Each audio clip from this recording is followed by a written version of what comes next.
My wife left to decide between us, but I took control of the situation and changed the game.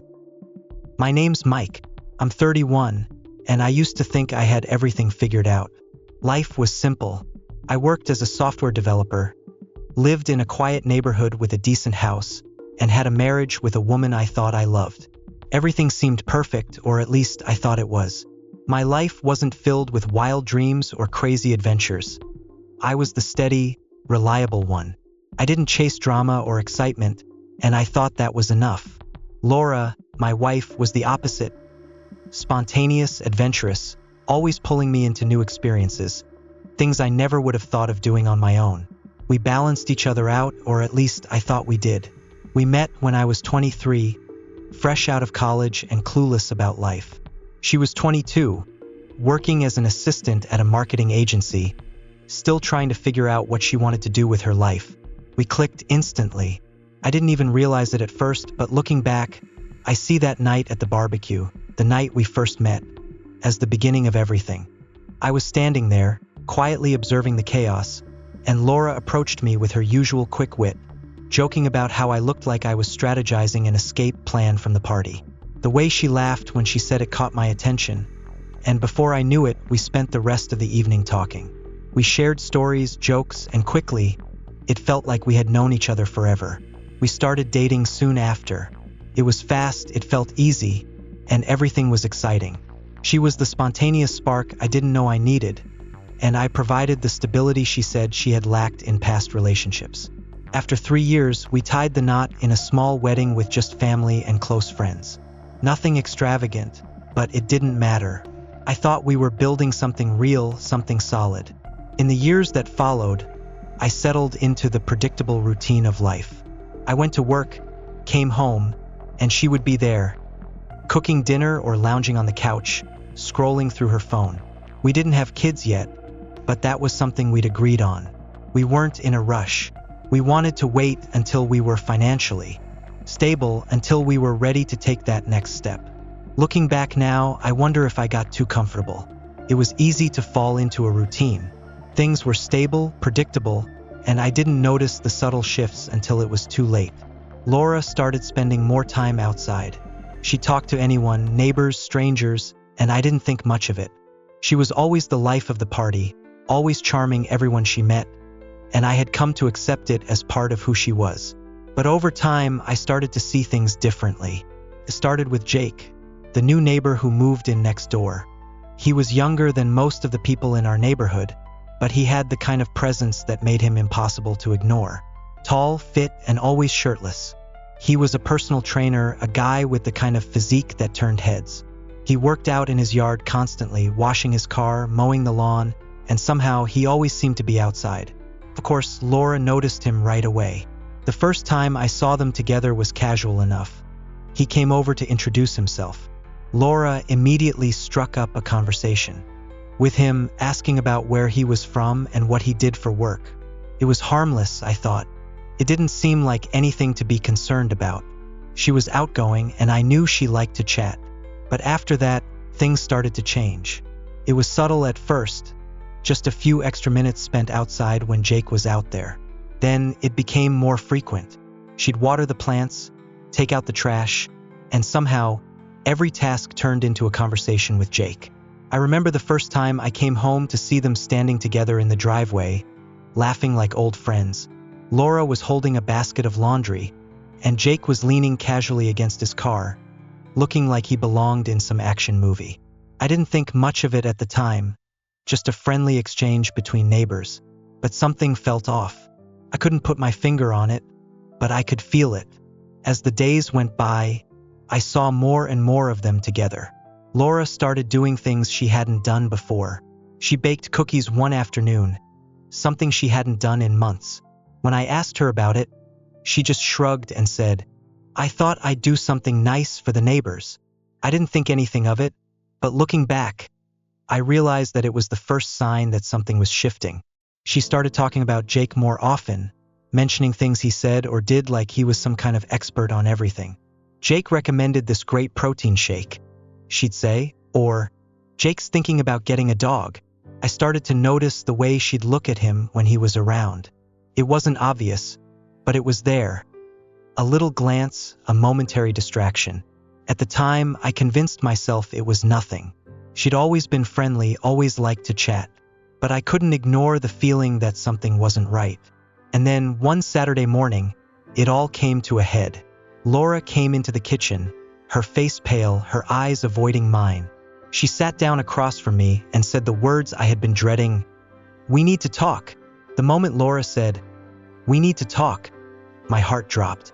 Every instinct in me screamed that something was wrong, that the foundation we'd built together was on the verge of crumbling. It's funny how those few words, so simple in their delivery, can rip everything apart in an instant. I tried to remain calm, sitting back in my chair, holding my breath. "Okay," I said, trying to keep my voice steady. "What's going on?" She paused, her eyes darting around, looking anywhere but at me. She was stalling, trying to find the words that would break me. I could see it on her face, the hesitation, the guilt. It was too much for her to hide. When she finally spoke, it felt like the air left the room. "I think I have feelings for Jake." I froze. The words hung in the air between us, thick with the weight of their meaning. For a moment, I couldn't process what she was saying. I thought I misheard her, but when I looked into her eyes, I realized this was real. She wasn't joking. She wasn't teasing. She was serious. I leaned forward, trying to wrap my mind around the absurdity of it all. "What do you mean?" I asked, almost too softly, as if I needed to hear it again. "You have feelings for Jake? The neighbor? After everything?" She bit her lip, avoiding my gaze, clearly uncomfortable. "It just happened," she said, her voice small. "I didn't want it to, but I've been spending a lot of time with him and I feel this connection. I'm confused, Mike. I don't know what to do." Confused? The word hit me like a slap. Confused? She was talking about a full-blown affair with a man who lived next door. How could she possibly be confused? I stared at her, my mind racing, trying to make sense of this nightmare. "So what does this mean? Are you asking for a break?" She hesitated, then nodded, looking at me with pleading eyes. "I think it would be best if I took some time to figure things out. I need to spend some time with Jake and see if there's something real there. If it doesn't work out, then we can focus on us. But I need to know, Mike. I need to figure out where my heart is." My chest tightened, the sting of betrayal cutting deep. I felt like the floor had dropped out from under me.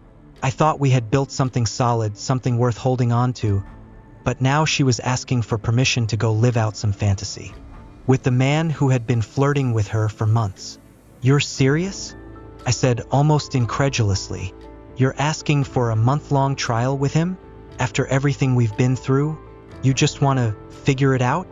Her face flushed, and she looked at me as if she was waiting for my approval. "I know it sounds crazy, but I don't want to throw away our marriage without being sure about everything. I love you, Mike. I do, but I just can't stop thinking about him. And I need to see if it's just a phase or if it's something real." I could feel the anger rising in me, but I forced myself to stay calm, to process the absurdity of the situation. "So what? You think you can just go live with him for a month, see how it feels, and then come back to me if it doesn't work out?" She nodded, almost relieved that I wasn't arguing. "Yes, exactly. I think that's the only way for me to really know what I want." I felt sick. This wasn't a break, it was a betrayal, a trial period with someone else. And I was supposed to sit here and play along as if this was some reasonable request. I leaned back in my chair, crossing my arms over my chest. "Go ahead," I said flatly. "Do what you need to do." She looked at me wide-eyed, clearly expecting more of a reaction. "Wait, really?" I didn't answer. My mind was already made up. She had made her choice and it wasn't me. "If you think that's what you need, then go ahead," I repeated. "I'm not going to stop you." Her expression faltered, clearly caught off guard by my lack of resistance. She probably expected me to beg her to stay, to try and fix things. But I wasn't going to beg. I wasn't going to chase someone who had already decided they wanted something else. "Thank you," she said, the relief in her voice almost too much to bear. She stood up, her face filled with that familiar, conflicted look, like she was trying to convince herself that what she was doing was justified. She packed a small bag over the next few days, acting like it was no big deal. She was staying with Jake, she said, but I could see through the facade. There was nothing casual about this. She was leaving, and she was going to live out some fantasy with the neighbor who had been slowly pulling her away from me. When the day finally came, she walked out the door with her bag slung over her shoulder. I stood there, watching her go, and for a moment, I expected some surge of emotion, anger, sadness, regret. But instead, there was just this strange calm. It was like the weight of pretending everything was okay had been lifted from my shoulders. I didn't chase her. I didn't beg her to stay. I watched her walk out, and all I could feel was relief. I threw myself into work. I stayed late at the office, not because I had to, but because I didn't want to go back to an empty house. When I wasn't working, I was at the gym, pushing myself harder than I ever had. It wasn't just about physical strength. It was about proving to myself that I could survive this, that I didn't need her. The days after Laura left were a strange mix of numbness and quiet relief. The house was empty, but it wasn't just empty in the way you'd expect. It was like the weight of all the years I'd spent trying to make her happy, trying to hold everything together, had finally been lifted. I wasn't walking on eggshells anymore, wasn't pretending that things were fine when they clearly weren't. I threw myself into my work. Late nights, extra projects, anything to keep my mind from spiraling. But no matter how much I tried to drown out the silence, it was always there, lurking in the corners of my thoughts. She was with him, wasn't she? I didn't even need to ask. Jake, the guy who had come into our lives so casually, so smoothly. The guy who had been a charming neighbor, but in hindsight, I should have seen him as a threat from the start. It wasn't just that she'd left. It was the way she'd done it. The way she presented it as some kind of trial, a month-long experiment to figure things out.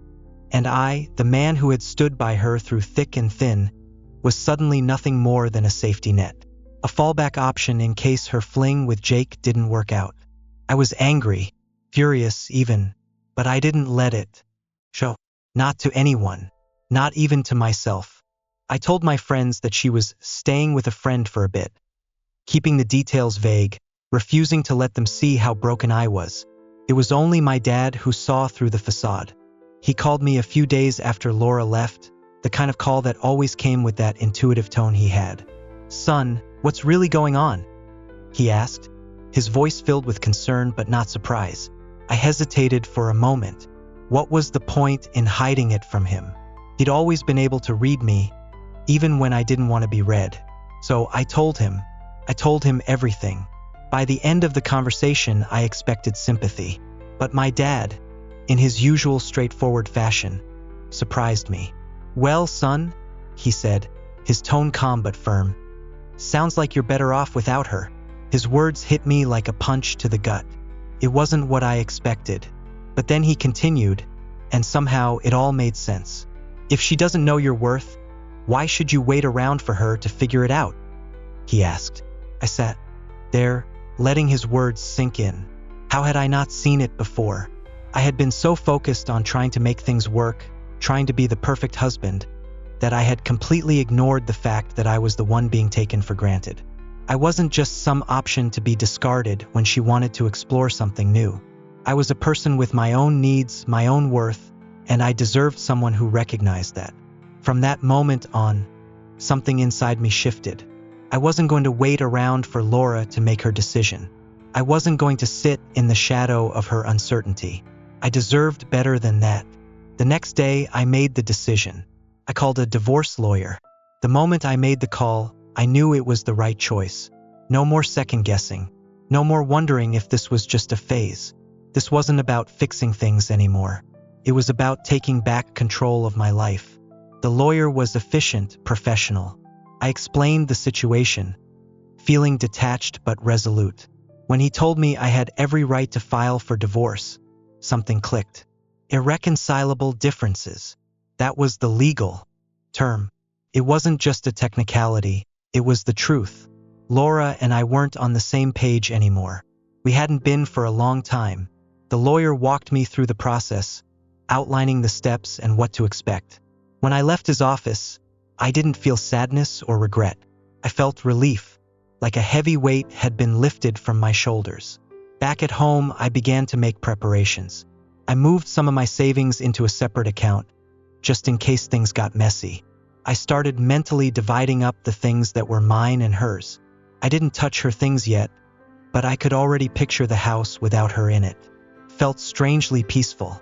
For the first time in months, I didn't feel like I was walking on eggshells, constantly trying to keep the peace, constantly wondering when the next betrayal would come. The days passed, and I started adjusting to the new reality.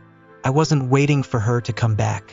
I wasn't checking my phone for messages from Laura, waiting for her to tell me she was sorry. I had already moved on in my mind, but she wasn't done. I knew she wasn't. About a week later, I heard through the grapevine that Laura had started spending time with Jake again. At the park, at a cafe downtown. It didn't bother me, at least not in the way I thought it would. I wasn't angry, but I wasn't surprised either. She had made her choice, and now she had to live with it. Meanwhile, I stopped looking for messages from her. I wasn't checking her social media. I wasn't trying to get into her head. I was done. A couple of weeks later, I came across a box of old photos from our early days together. The memories hit me harder than I expected. We had been so happy then. It seemed like everything was so simple, so perfect. But as I stared at the pictures, I realized that those moments weren't enough to fix what had been broken. I had been blind to the cracks in our relationship, but now I could see everything clearly. I closed the box and pushed it aside. It wasn't about the past anymore. It was about the future, my future.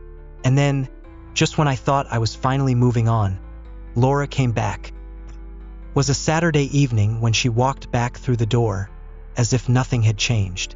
Her hair was freshly styled, her step light, almost as if she hadn't just spent the last month living with Jake. I wasn't sure if I was supposed to greet her with open arms, or if she expected some kind of dramatic scene. When she set her bag down by the door, she looked at me as though she were expecting me to rush to her side, to pull her into my arms and tell her it was all okay. But I didn't move. I didn't flinch. I didn't even feel the usual pang of sadness I thought would come with seeing her again. Instead, I felt calm. Too calm. "Hey," she said, her voice soft, almost tentative. "I'm back." I didn't even look up from the TV. I just said, "Welcome back." She paused, clearly thrown off by my lack of response. Her eyes searched mine, waiting for some sign of emotion, some acknowledgement that I cared. But there was nothing there. I had already made my decision. She walked over and sat on the arm of the couch, her usual confident smile, now replaced with uncertainty. "We need to talk," she said, her voice softer than usual, like she was afraid of what might come next. I muted the TV and crossed my arms, still not looking at her. "Talk about what?" She took a deep breath and began, her words carefully chosen. "I've done a lot of thinking," she said, her voice faltering slightly. "I realized some things about myself, about us. I think we can work through this." I turned to face her then, meeting her eyes with a level of calm that surprised even me. "Work through what?" I asked, my voice steady but cold. "You're back because it didn't work out with Jake, right? You think we can just pick up where we left off?" She blinked, caught off guard by the bluntness of my response. "I'm sorry, Mike," she began, her words stumbling over each other. "I know I hurt you, and I didn't mean for it to go this far. But Jake, he's fun. Sure, but he's not what I need. He doesn't have the stability you have. I think I got caught up in the excitement, in the newness, but now I realize that what we have is real. What we had, Her words were a scripted apology, and I saw right through it. She was trying to make it sound like she had learned something during her month-long trial with Jake, but all I heard was a woman who was back because her adventure had ended, and now she was hoping to come home to the safety net she had discarded so easily. I let her speak, let her continue her rehearsed lines. She mentioned our history, our house, even the future we had talked about building together. But I wasn't buying it anymore. The man sitting in front of her wasn't the same one who had begged for her to stay when she first walked out. That Mike was gone. This man had learned a hard lesson. When she finally stopped talking, I stood up, walked to the kitchen counter, and pulled out a stack of papers from the drawer. I set them down in front of her, watching her face as she processed what she was looking at. "What's this?" she asked, her voice trembling, though she was trying to hide it. "Divorce papers," I replied calmly. "I'm done. I'm not interested in being your second choice." Her face went pale, and for a moment, she just stared at the papers, disbelief written all over her face. She opened her mouth to speak, but nothing came out. She quickly looked up at me, her eyes wide with shock. "You're kidding, right?" she said, almost laughing, as if this was some sick joke. "No," I said, my voice unwavering. "I'm not kidding. You made your choice, and now I'm making mine." She stood up quickly, pacing back and forth, her frustration building with each step. "Mike, no, this isn't what you think. You don't understand." I was confused. I just needed to figure things out. "Okay? But I love you. I know I do, and I want to work through this. We can fix it. We have history, we have a future. I'm not just going to throw all of that away." I didn't flinch. I didn't move. I simply watched her as she tried to guilt me into changing my mind, as she grasped at every argument she could muster. I stayed silent, letting her talk herself in circles. Finally, when she realized I wasn't going to budge, she stopped pacing and turned to face me. "You're being petty, Mike. You're throwing away everything we built over one mistake." I shook my head. "It wasn't just one mistake, Laura. It was a series of choices you made. You chose to flirt with Jake. You chose to prioritize your feelings for him over our marriage. And then you chose to leave. Those weren't mistakes, Laura. They were decisions." Her face twisted with anger, and she crossed her arms. "You're making a huge mistake, Mike. We can fix this. I know we can." "No," I said firmly, my voice cutting through the room. "We can't. You made your choice, and now I'm making mine." She stood there for a moment, looking like she was about to argue again, but she stopped herself. Her shoulders slumped, the weight of the situation finally settling in. Without another word, she turned and walked out of the room. I didn't stop her. I didn't chase her. I didn't ask her to stay. The divorce process moved quickly after that. Laura tried to drag things out, tried to play the victim with our friends, but none of it mattered anymore. I had already made up my mind. I wasn't going to sit around waiting for her to figure it out. The day Laura left the house for the last time felt surreal. It was as if the world had gone silent. I could hear her footsteps in the hallway, the door creaking as she walked out of our life, but all I felt was this strange sense of calm. I had expected to feel anger, sadness, maybe even regret, but none of that hit me. I had been waiting for it, bracing myself for the emotional crash that always comes after a betrayal like this. But instead, all I felt was relief. I wasn't waiting for her to come back. I wasn't pacing the house, wondering if she'd call or text, asking for forgiveness. I had already made my decision. I had already taken control of my own life. She had chosen her path with Jake, and I was no longer an option for her to fall back on. A couple of days passed, and the silence in the house became normal. I started to get used to the emptiness. No more fighting over trivial things, no more pretending everything was okay when it wasn't. Wasn't constantly walking on eggshells anymore, wondering what would happen next. I was free, but of course, life didn't just stop there. Laura wasn't done. I knew that. She wasn't the type to just walk away quietly, not without a fight. A week after she left, I found a text message on my phone. It was from her. "This isn't over," the message said. I read the words a few times, but I wasn't angry. I didn't feel the need to respond. She had made her choice, and there was nothing left to say. I locked my phone and tossed it on the couch. She could try all she wanted to pull me back into her drama, but I wasn't going to fall for it. The next day, she showed up at the door. I wasn't surprised. I had been expecting her to make an appearance at some point, to try and explain herself, to make me feel like I was the one being unreasonable. When I opened the door, Laura pushed past me, like she still had the right to be here. She walked straight into the living room, her face flushed with anger. "Mike, open the door!" she had yelled from outside.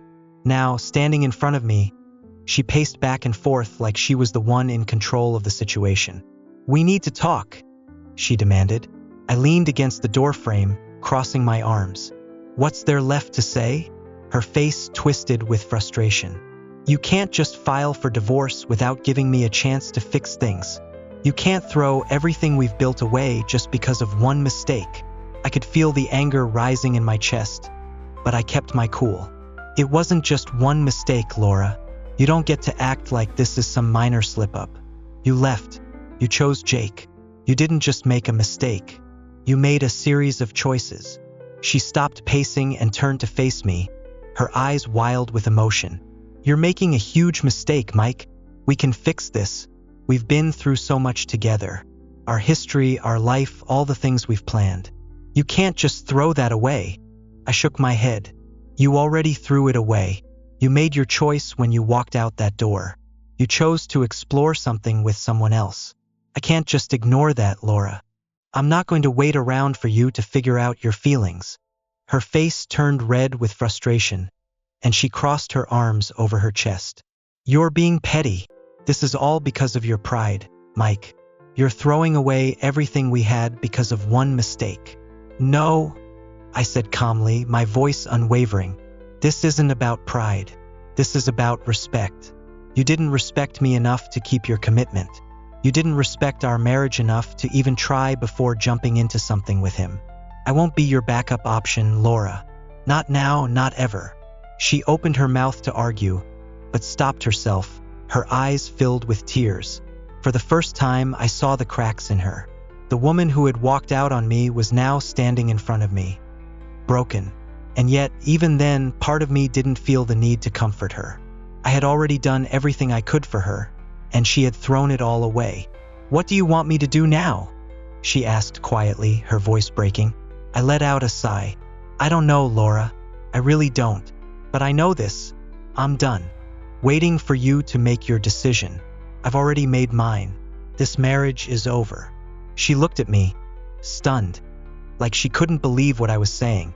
"So that's it," she whispered. "Just like that." I nodded slowly. "Just like that." Her shoulders slumped in defeat, and she turned away, walking out of the house without saying another word. The moment the door closed behind her, I felt something shift inside me. I didn't feel sadness or regret. I didn't feel anything except a sense of relief. A couple of weeks passed, and the divorce process moved quickly. Laura tried to fight it, to delay things, but I wasn't interested in her games anymore. I knew what I had to do. The paperwork was filed. The lawyers did their work. And when it was over, I walked out of that courtroom with my head held high. But even though the divorce was final, it wasn't really over. It never is with someone like Laura. A few months later, I saw her again. She was at the grocery store, standing in line, looking just as put together as she always did. Our eyes met for a brief moment, and I could see the guilt in her expression. She gave me a small, awkward wave, but I didn't wave back. There was nothing left to say. The chapter had ended, and I was moving on. As for me, I learned more about myself through this process than I ever could have imagined. I'm not some option, some backup plan to be tossed aside when things get complicated. I deserve better, and if that person is out there, great. If not, that's fine too. For now, I'm focusing on rebuilding my life. On my terms. Laura thought she could have it both ways, but life doesn't work like that. And in the end, it wasn't her decision that mattered. It was mine. Looking back on everything, I've realized the most important lesson. Never settle for someone who doesn't value you. I spent years thinking that love meant putting someone else's needs ahead of my own, but in doing so, I lost myself. Laura's betrayal wasn't just about her choosing Jake. It was about her not seeing my worth. The real wake-up call wasn't her leaving. It was me deciding not to chase after someone who didn't know what they had until it was gone. I've learned to put myself first and never to allow someone else's uncertainty to dictate my life's direction.